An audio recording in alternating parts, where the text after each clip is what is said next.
अस्सलाम वालेकुम व्यूअर्स, मैं हूं समीना पाशा। उम्मीद है आप लोग खैरियत से होंगे। व्यूअर्स, कुछ अहम खबरें और अपडेट्स लेकर इस व्लॉग में आपके सामने हाजिर हैं जनाब। इंपॉर्टेंट खबरें हैं क्योंकि जो पाकिस्तान बार काउंसिल के इंतखाबात हुए हैं उसके रिज़ल्ट्स आना शुरू हो चुके हैं।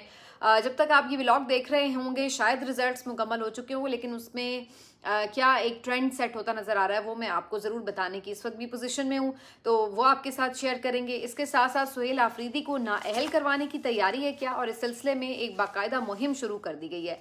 बहुत ज़्यादा मेरी एक्सपेक्टेशन से ज़्यादा सुहेल आफरीदी साहब के आने के बाद अंडर प्रेशर लग रही है गवर्नमेंट और पूरे रजीम, और इसी वजह से हर रोज़ नित नए तरीके से जिस तरह खैबर पख्तूनख्वा हुकूमत को टारगेट किया जा रहा है वो काफ़ी हैरान कुन भी है और बड़ी कमज़ोरी का अक्कास है। इसके ऊपर तफसीलन बात करते हैं। मुराद सईद साहब के हवाले से भी कुछ खबरें जो हैं वो सामने आ रही हैं। फवाद चौधरी साहब ने जो एक्टिविटी स्टार्ट की है उसके बारे में उन्होंने कुछ गुफ्तगू करके उसको कुछ एलेबोरेट किया है, तो उनकी इस काविश का क्या नतीजा हो सकता है इस पर भी बात होगी।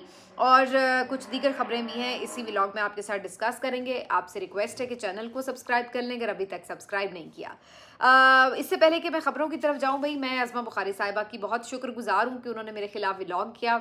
यकीन मानिए उसके बाद जिस तरह से मैं देख रही थी एक्स पर, फेसबुक पर, ट्विटर पर, टिकटॉक पर, जिस तरह से लोगों ने सपोर्ट किया, इतनी मोहब्बत दी, मैं हैरान हो रही थी कि इतना सब लोग मुझे पसंद करते हैं, इतना उन्होंने मुझे सपोर्ट किया और इतनी दुआएं की कि मैं यकीन मानिए कि मकरूज़ हो गई। और बिल्कुल मुझे अपनी ज़िम्मेदारी का और बढ़कर एहसास हुआ कि जहाँ इतने लोग आपको ट्रस्ट कर रहे हों, आपके काम को पसंद कर रहे हों, आप पे एतमाद का इजहार कर रहे हों, तो फिर आपकी ज़िम्मेदारी और भी बढ़ जाती है कि आपने बेहतर और अच्छा काम करना है, मयारी काम करना है, ज़िम्मेदारी के साथ करना है और हक़ और सच के साथ, दलेरी के साथ करना है। तो पहले तो उन तमाम लोगों का शुक्रिया, बहुत से कॉलीग्स ने सपोर्ट किया है, बहुत से सियासतदानों ने, बहुत से जर्नलिस्ट सहाफ़ियों ने, बहुत मतलब मुझे ख़ुद को आज बहुत मुझे यानी आप यकीन मानिए कि humble, I am very humbled. और बाकी मैं ये ज़रूर रिक्वेस्ट करूँगी अज़मा बुखारी साहिबा से कि आप प्लीज़ महीने में एक आध दफ़ा एक व्लॉग मेरे खिलाफ़ कर दिया करें, मुझे बड़ा फ़ायदा होता है। और आज फिर बल्कि उन्होंने, मुझे पता चला कि मेरी फिर से व्लॉग अपना जो किया है उसमें बात की है फिर से, और उन्हें इस बात पे भी तकलीफ़ थी कि लोग मेरे साथ इजहार यकजहती क्यों कर रहे हैं और स्टे स्ट्रॉन्ग समीना पाशा क्यों कह रहे हैं। तो बहुत ही मुझे तो काबिल रहम हालत लग रही थी कि इतनी बात पे भी अब इन लोगों को प्रॉब्लम हो रही है, तो आप अंदाज़ा लगाइए। तो भाई आप जो मर्ज़ी कहें, जितनी मर्ज़ी तनकीद कीजिए, हालांकि ये तो हम हमेशा देखते हैं कि जो सहाफ़ी हज़रात हैं वो हर वक्त में, हर दौर में ऐसा रहा है कि वो पॉलिटिशियंस के ऊपर तनकीद भी करते हैं, गवर्नमेंट की पॉलिसीज़ पर तनकीद करते हैं। तो ये तो एक नॉर्मल बात है, लेकिन ये बड़ा कम हुआ है कि कोई जो गवर्नमेंट है वो सहाफ़ियों के पीछे इस तरीके से पड़ जाए और अपने पर्सनल व्लॉग्स करके जो है वो सहाफ़ियों को टारगेट करे। तो ये बड़ा एक अनयूजुअल देखना और बड़ा दिलचस्प भी है। तो बहरहाल उन्होंने फिर से मेरे लिए इतना वक्त निकाला, उनका बड़ा शुक्रिया। तो वैसे वो कह रही थी कि मैं डॉलर्स के लिए कुछ कर रही हूँ, तो भाई मेरा तो एक्स अकाउंट जो है वो मोनेटाइज्ड ही नहीं है, उससे मुझे कोई पैसे नहीं आते। तो उसके ऊपर मैंने जो भी लिखा है आज तक वो सिर्फ अपने दिल की बात की है, जो सोचा समझा हकाइक पर मबनी बात की है, राय दी है। वो किसी को अच्छी लगे या बुरी लगे वो तो कहने से हम बाज नहीं आएंगे। आप मुझे कितना भी बुरा भला कह लें, मरीम नवाज़ का मैंडेट तो जारी रहेगा। आप मुझे कितना भी बुरा भला कह लें, मरीम नवाज़ के बारे में हम यही कहेंगे कि वो नरगिसियत पसंद खातून हैं। आप मुझे कितना भी बुरा भला कह लें, हम यही कहेंगे कि जो इस वक्त पंजाब गवर्नमेंट है उसका एक तो मैंडेट भी जाली है और उसके बावजूद भी उनकी जो सारी तवज्जो है वो सिर्फ शोशा की तरफ है और उस तरह से पैसे का ज़िया हो रहा है, आवाम के पैसे का जो तशहीर पे अपने ज़िया कर रहे हैं। तो इन तमाम चीज़ों पे तो हम तनकीद करते रहेंगे, आप जितना मर्जी बुरा भला कह लें, इससे हमें कोई फ़र्क नहीं पड़ता। तो बहरहाल इससे आगे बढ़ते हुए जो आज की स्टोरीज़ हैं उसके ऊपर बात करना ज़रूरी है जी। सबसे पहले तो ये बड़ा अफसोसनाक था मंज़र देखने का कि वज़ीर-ए-आज़म के कोऑर्डिनेटर हों और वो फेक प्रोपेगेंडा कर रहे हों। तो ये बड़ी एक अजीब सी सूरत हाल है कि एक तरफ आप इस कदर शोर मचाते हैं कि जी हमारे खिलाफ बड़ा प्रोपेगेंडा होता है, और ख़ुद आप मिनिस्टर्स लेवल तक भी अगर इस तरह की हरकतें करते हैं तो फिर आप अंदाज़ा लगाइए कि क्या हो रहा है मुल्क में। تو اختیار ولی خان صاحب جو ہیں انہوں نے ایک پریس کانفرنس کی، اور اب تو میں یہی کہوں گی کہ کل کے روز کی، اور اس پریس کانفرنس میں انہوں نے وزیر اعلیٰ خیبر پختونخوا سہیل آفریدی کو خاص طور پر ٹارگٹ کیا۔ انہوں نے ایک یک طرفہ سی یہ پریس کانفرنس تھی، اس کو تو اب ویسے پریس کانفرنس کہنا بھی اس کی توہین ہے پریس کانفرنس کی، کیونکہ ہم جو جرنلزم دیکھتے رہے کرتے رہے، ہم نے تو یہ دیکھا ہے کہ پریس کانفرنس میں تو پریس سامنے بیٹھی ہوتی ہے اور آپ کو صحافیوں کو بات کرنے کا، سوال کرنے کا موقع بھی ملتا ہے۔ تو یہ اب ایک نیا ٹرینڈ آ گیا کہ اپنے کمرے میں بیٹھ جاؤ اور ایک ویڈیو کی طرح جو ہے وہ پریس کانفرنس کر دو، نہ کوئی آپ سے سوال کر سکے، نہ کوئی آپ سے دلیل مانگ سکے، نہ کوئی آپ سے ثبوت مانگ سکے۔ تو یہ اس طرح کی سچویشن آج کل اس گورنمنٹ میں ہم نے دیکھی ہے۔ تو اختیار ولی صاحب جو ہیں انہوں نے ایک ویڈیو پلے کی ہے اور اس پہ ان کا الزام یہ لگایا کہ سہیل آفریدی صاحب جو ہیں یہ تو کور کمانڈر ہاؤس میں حملے پہ ملوث رہے ہیں، اور ان کی ویڈیوز میں دیکھا جا سکتا ہے کہ یہ تو باقاعدہ خود بھی جلاؤ گھراؤ کر رہے تھے اور لوگوں کو بھی اکسا رہے تھے۔ تو اس بنیاد کے اوپر تو ان کی نااہلی ہونی چاہیے۔ تو یہ وہ ایک نیا کیس جو ہے وہ سہیل آفریدی صاحب کے خلاف نکال کر لے آئے اختیار ولی صاحب۔ ان کی خواہش ہے کہ جی سہیل آفریدی صاحب کو جو ہے وہ نااہل قرار دے دیا جائے، انہیں سزا سنا دی جائے 9 مئی کیس میں۔ اچھا، اب اس پوری پریس کانفرنس اور اس کے مواد کے اوپر اتنا زیادہ تضاد ہے کہ خود ہی اپنے آپ میں بتا رہا ہے کہ وہ کتنا بڑا جھوٹ ہے یہ پورا جو مواد ہے۔ کس طرح؟ پہلی بات تو یہ کہ جو انہوں نے ویڈیو پلے کی، وہ ویڈیو جو ہے بڑی آسانی سے چیک کیا جا سکتا تھا کہ یہ ویڈیو جو ہے یہ زمان پار کی ہے، نمبر 1۔ دوسری بات یہ کہ یہ 16 مارچ کی ہے، 16 مارچ 2023 کی ہے، یہ 9 مئی کی ویڈیو نہیں تھی۔ اور یہ وہ ٹائم تھا کہ جب عمران خان صاحب کے گھر پر پولیس نے دھاوا بولا تھا اور شیلنگ کی تھی بڑی زبردست قسم کی، اور اس وقت اس دور میں باہر عمران خان صاحب کے گھر کے باہر، زمان پارک کے باہر کیمپس لگائے ہوئے تھے ان کے کارکنوں نے، اور وہ وہاں پر کافی مزاحمت بھی کرتے رہے۔ تو یہ جو ویڈیو تھی یہ اس وقت کی تھی کہ جب شیلنگ ہو رہی تھی اور سہیل آفریدی صاحب وہاں پہ باہر کیمپ میں موجود تھے، اور انہوں نے وہ ٹیئر گیس سے بچنے کے لیے ماسک وغیرہ بھی پہنا ہوا ہے، اور وہ وہاں پہ نظر آ رہے ہیں، دیکھے جا رہے ہیں۔ تو اس ویڈیو کو انہوں نے، اختیار ولی صاحب نے غلط طور پر یہ کہا کہ یہ 9 مئی کی ویڈیو ہے۔ اچھا، انہوں نے تو جو الزام غلط لگایا سو لگایا، بلکہ جو ٹی وی چینلز ہیں، خاص طور پر ARY کی میں ہیڈ لائن دیکھ رہی تھی، انہوں نے باقاعدہ اس کو منو ان چلا دیا بغیر چیک کیے، اور پتہ نہیں چیک کیا بھی ہو تو جان بوجھ کے، آئی ڈونٹ نو، لیکن انہوں نے اس کو غلط طور پر چلایا کہ جی سہیل آفریدی صاحب جو ہیں وہ 9 مئی میں ملوث ہیں۔ تو ایک تو پہلا یہ اس میں بہت بڑا تضاد تھا۔ دوسری بات یہ کہ یہ کہنے لگے کہ یہ CCTV فوٹیج ہے، جبکہ وہ CCTV فوٹیج نہیں ہے، وہ موبائل کیمرے سے بنی ہوئی فوٹیجز ہیں، اور ان کو جوڑ جاڑ کے ایک ویڈیو جو ہے وہ بنائی ہوئی ہے، اور اس میں تاثر یہ دینے کی کوشش کی گئی۔ تیسری بات یہ کہ اگر آپ یہ کہہ بھی رہے تھے کہ یہ جی کوئی 9 مئی کی ویڈیو ہے اور یہ کور کمانڈر ہاؤس کی ویڈیو ہے، تو بھائی اب آپ 2.5 سال بعد ایک نیا بندہ نامزد کریں گے کہ جی یہ بھی 9 مئی میں کور کمانڈر ہاؤس میں ملوث تھا جی اس حملے میں، تو آپ ان کو بھی اب نااہل کریں۔ تو یہ سیدھا سیدھا ایک فرمائشی پروگرام تھا ان کی نااہلی کا، ان کے اوپر دباؤ بڑھانے کا، اور اس سے جو مقصد تھے وہ 2-3 تھے۔ پہلی بات تو یہ کہ اس سے مقصد جو تھا وہ ظاہر ہے خیبر پختونخوا حکومت پر دباؤ بڑھانا تھا۔ نمبر 2 یہ کہ جو بھی ممکنہ احتجاجی حکمت عملی بنائی جا رہی ہے، جو کہ ہماری اطلاعات ہیں کہ کچھ نہ کچھ اس پہ کام ہو رہا ہے، تو اس کے حوالے سے انہیں اگین کچھ روکنے کی اور ڈائیورٹ کرنے کی اٹینشن، اس حوالے سے یہ کوشش تھی۔ تیسرا، سہیل آفریدی صاحب کے آنے سے یہ لوگ انڈر پریشر آئے ہیں، یہ اس کا بھی ایک عکاس تھا۔ دیکھیے نا، اگر مجھے کوئی فرق نہیں پڑا کہ کوئی بھی آ رہا ہے، میرا کیا بگاڑ لے گا؟ تو مجھے کیا پڑی ہے کہ میں اس کے خلاف جھوٹی سچی پریس کانفرنس کروں بیٹھ کے؟ تو یہ چیز تو اپنے آپ میں بتا رہی ہے کہ جناب ان کے آنے سے تکلیف ہو رہی ہے۔ تو اس سے تو یہ پتہ چل رہا ہے کہ سہیل آفریدی صاحب جو ہیں وہ اس سسٹم کے ساتھ ان کی ٹرمز کے اوپر اس طرح سے چلنے کے لیے تیار نہیں ہے۔ ایسا نہیں میں کہوں گی کہ وہ اس سسٹم کے ساتھ چلنے کے لیے تیار نہیں ہے، لیکن وہ جن ٹرمز پہ یہ سسٹم چلانا چاہ رہا ہے وہ ان ٹرمز پہ بہرحال ان کے ساتھ چلنے کے لیے ظاہر تیار نہیں ہے، اور اسی وجہ سے ان کے اوپر مسلسل حملے کیے جا رہے ہیں۔ اور یہ جو پریس کانفرنس تھی یہ بھی ایک اسی طرح کا حملہ تھی۔ آج میں منیب فاروق صاحب کا اگین ایک کلپ دیکھ رہی تھی جس میں وہ یہ کہہ رہے تھے کہ جھٹکے ضرور دیے جائیں گے خیبر پختونخوا حکومت کو، اور وہ آپ دیکھیں گے کہ چند ہی دنوں میں سلسلہ شروع ہو جائے گا۔ تو یہ جھٹکے کیا ہے بیسیکلی؟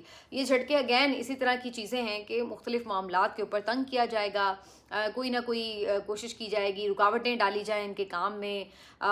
ये भी मुमकिन है कि किसी जो इनके ऊपर केसेस वगैरह का सिलसिला और ज़्यादा शुरू करके गिरफ्तारियों की तरफ जाया जाए, या वहाँ पर इनके जो लोग कारकुन मौजूद हैं उनको किसी तरह भी गिरफ्तार किया जाए, गायब किया जाए। उससे भी ज़ाहिर है गवर्नमेंट के ऊपर प्रेशर आता है कि जी आपकी गवर्नमेंट है और आप प्रोटेक्ट नहीं कर पा रहे। तो ये किसी भी तरह के झटके हो सकते हैं।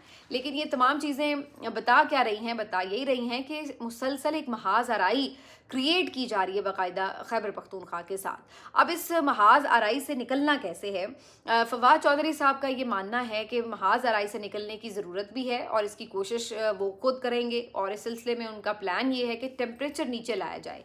पहले तो जो दोनों तरफ से एक बहुत हार्ड हिटिंग सिचुएशन है उसको कम करके टेम्परेचर नीचे लाया जाए। इसके लिए वो समझते हैं कि उन्हें जहां पीटीआई की लीडरशिप से मिलने की ज़रूरत है, उन्होंने काम करने की ज़रूरत है, वहीं पे उन्हें इस्टेब्लिशमेंट, हुकूमती जमातों के साथ मिलने की भी ज़रूरत है। और वही समझते हैं कि उन्हें वो कन्विंस करेंगे कि जो पीटीआई के वो लीडर्स 2.5 सालों से जेलों में हैं, जिन्होंने बहुत सज़ाएँ भुगती हैं, उनको किसी तरह भी रिहा करें अब। और उनसे क्या निकालना है आपने, तो उनको रिहा करें। उससे एक टेम्परेचर भी नीचे आएगा कि हाँ भाई ठीक है, इन्होंने उनके जो लोग हैं उनको रिहा किया है।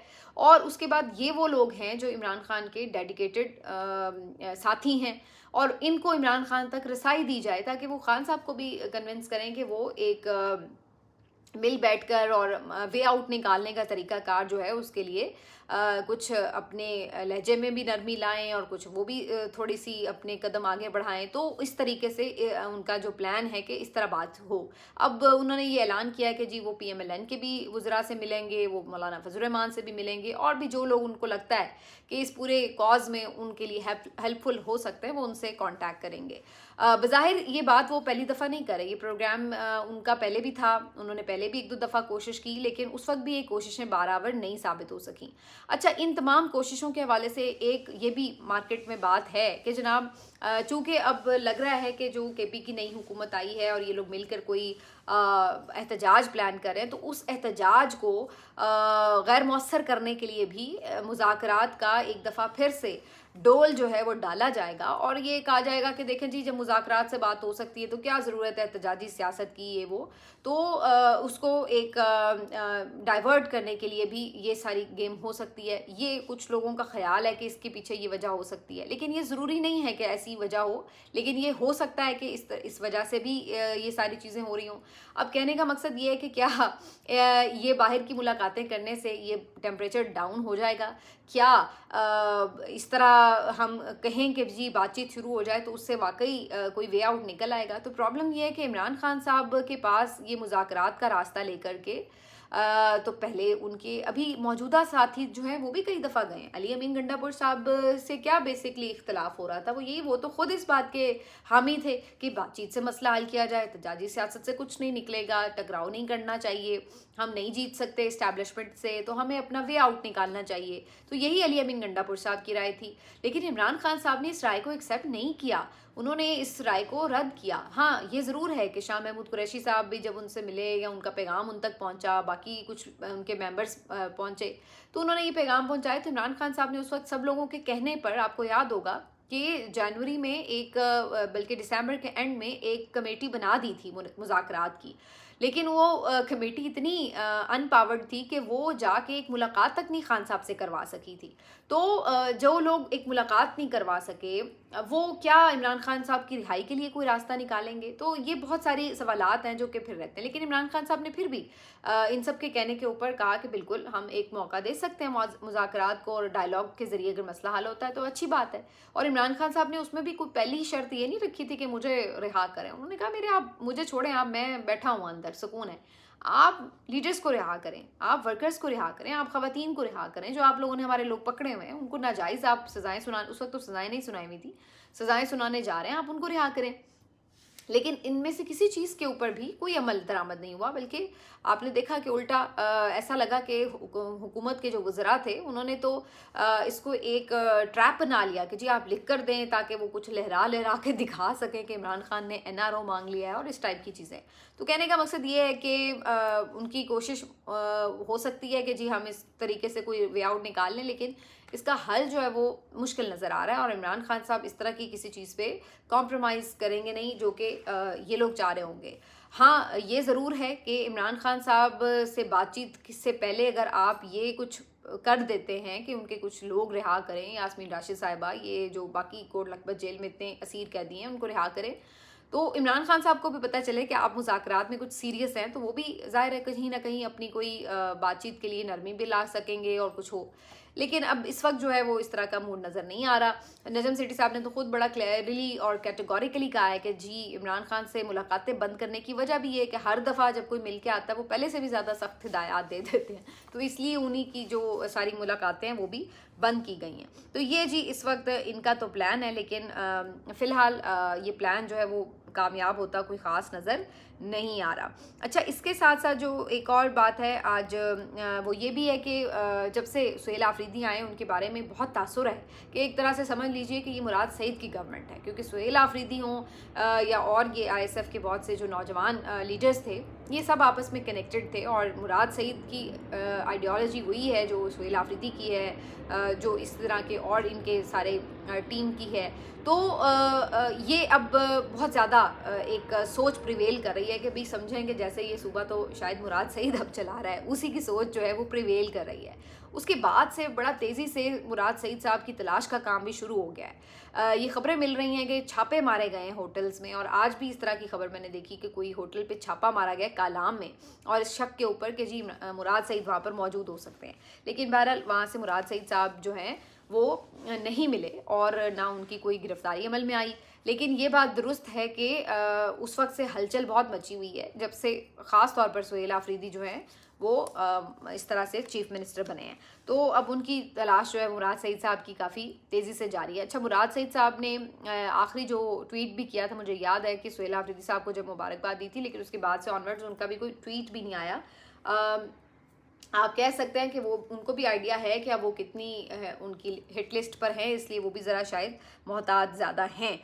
سہیل آفریدی صاحب نے آج خیبر ٹیچنگ ہسپتال پہ چھاپا مارا اور وہاں پہ چیک کیا جا کے کہ صحت کارڈ کی کیا سچویشن ہے۔ اس کے پیچھے بیک گراؤنڈ یہ ہے کہ جی سوشل میڈیا پر یہ خبریں چل رہی تھی کہ صحت کارڈ جو ہے اس کے اوپر کچھ تعطل آیا ہوا ہے اور اس کے اوپر علاج نہیں ہو رہا، اور یہ خبریں جب سوشل میڈیا پر آئیں تو اس کے بعد سہیل آفریدی صاحب جو ہیں چیف منسٹر، وہ پہنچے خیبر ٹیچنگ ہسپتال، انہوں نے جا کے خود وہاں پہ معاملات کو چیک کیا اور آرڈرز بھی جاری کیے، اور کہا کہ صحت کارڈ کے لیے جو ایک اماؤنٹ تھی وہ آلریڈی ریلیز کی جا چکی ہے، تو اس کے اندر کوئی تعطل نہیں آنا چاہیے، تو انہوں نے اس کو موقع پر جا کے جو ہے معاملے کو سارٹ آؤٹ کرنے کی کوشش کی۔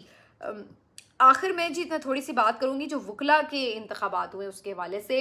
تو پاکستان بار کونسل کے جو انتخابات تھے مختلف صوبوں میں بھی تھے، اور ظاہر ہے پنجاب میں سب سے زیادہ نظریں تھیں جہاں پر 75 سیٹیں جو ہیں وہ تھیں ان انتخابات کے جیتنے کے لیے، اور یہاں پر ہمیشہ کی طرح تو ویسے دو گروپ پہلے پریویل کرتے ہیں نا، جو ایک پروگریسو گروپ ہے اور ایک انڈیپینڈنٹ گروپ ہے، ایک حامد خان والا ہے اور ایک آسمہ جہانگیر والا ہے۔